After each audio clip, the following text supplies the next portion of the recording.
Sigue Sigue Sputnik, in a sense, weren't innovative at all. They had no new ideas. They weren't fresh and they weren't naive.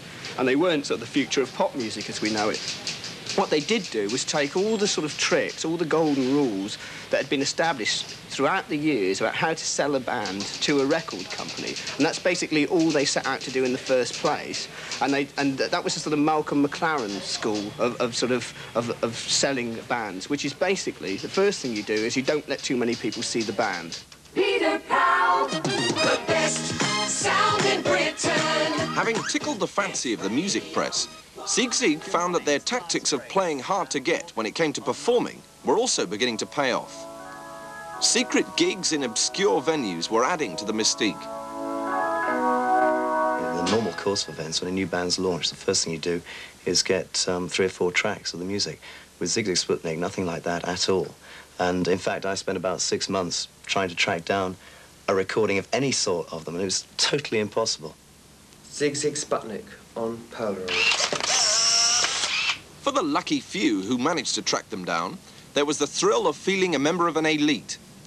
Peter Paul has documented the Sputniks and their fans from the start, inviting and getting their comments on his photos. It started off very much as a private party, which went public, which sounds like such an old cliche, but then again, rock and roll is, isn't it? I am interested in fan mania. I'm interested in their fashion. And they've been through so many influences. They've been through the whole gender bender thing, so they're so much more confident with things like their sexuality. And it's like a fantasy. The whole thing about Sigue Sigue Sputnik is like fantasy which has suddenly turned into reality, probably through the help of the press, because the press have had no focus. There's been nothing new. Hot on the trail of the fans and the music press came the record company executives, anxious not to miss out on what could be big bucks in '86. Tony James was ready and waiting. The whole secret is, don't tell them anything. Don't let them know what you're doing. Don't let them come and see the group live. If they phone up and say, can we listen to your demo tape? We hear you have this fantastic promo that everybody's talking about. You say, yes, we have. Can we hear it? No, you can't.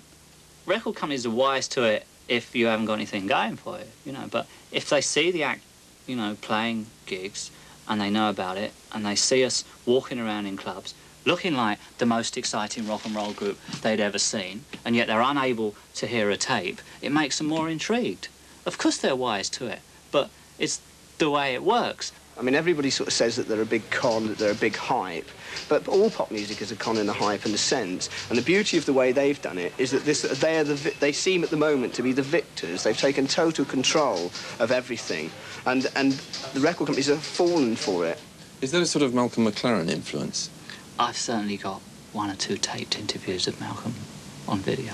Wow.